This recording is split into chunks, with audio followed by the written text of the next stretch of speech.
जालन्यात बंडखोरी कोणाच्या पथ्यावर, पुन्हा गोरंट्याल की खोतकर? जालना विधानसभा मतदारसंघात यंदा 64% मतदान झाले. विद्यमान आमदार कैलास गोरंट्याल, शिवसेना शिंदे गटाचे अर्जुन खोतकर, भाजपाचे लक्ष्मीकांत पांगरकर तर काँग्रेसचे अब्दुल हफीज यांच्यात चौरंगी लढत पाहायला मिळाली. या दोन बंडोबाईची बंडखोरी कोणाच्या पथ्यावर पडते हे उद्या शनिवारी पाहायला मिळणार. तूर्त तरी संभाव्य आमदार म्हणून माजी राज्यमंत्री अर्जुनराव खोतकर यांच्याकडे पाहिले जात आहे. सन 2019च्या विधानसभा निवडणुकीत बंडखोरीचा सामना कैलास गोरंट्याल व अर्जुन खोतकर यांना करावा लागला नव्हता.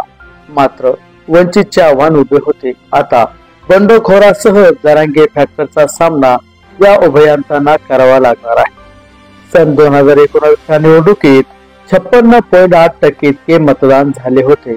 एकूण 32 उमेदवार या निवडणुकीच्या रिंगणात उभे होते. कैलास गोरंट्याल यांच्या गळ्यात आमदार पदाची माळा पडली होती. यावेळेस 64% इतके मतदान झाले आहे. या विधानसभा मतदारसंघात शहरी भागात कैलास गोरंट्याल यांचे प्राबल्य जाणवते, तर ग्रामीण भागात अर्जुन खोतकर यांचे वर्चस्व पाहायला मिळाले आहे.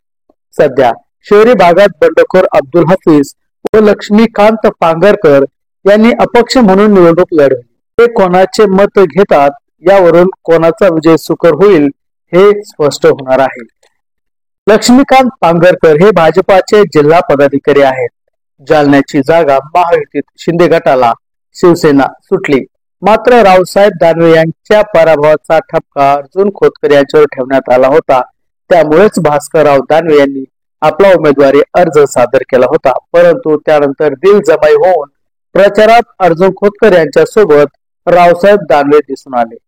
असे असले तरी लक्ष्मीकांत पांगरकर हे देखील भाजपाचेच पदाधिकारी असल्यामुळे त्यांची अर्जुन खोतकर यांना डोळखी ठरणार आहे. तर काँग्रेसचे अब्दुल हफीज यांनी बंडखोरी करत आपला उमेदवारी अर्ज सादर केल्याने कैलास गोरंट्याल यांना चांगलेच अडचणीत आणले आहे.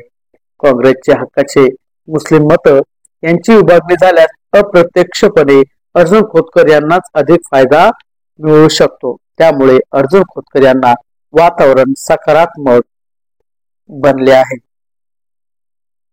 त्यामुळे संभाव्य आमदार म्हणून अर्जुन खोतकरांकडे पाहिल्या जात आहे. उद्या शनिवारी नाट्यावरचा पडदा उघडणार आहे. तूर्त तरी चर्चांना उधाण आले आहे.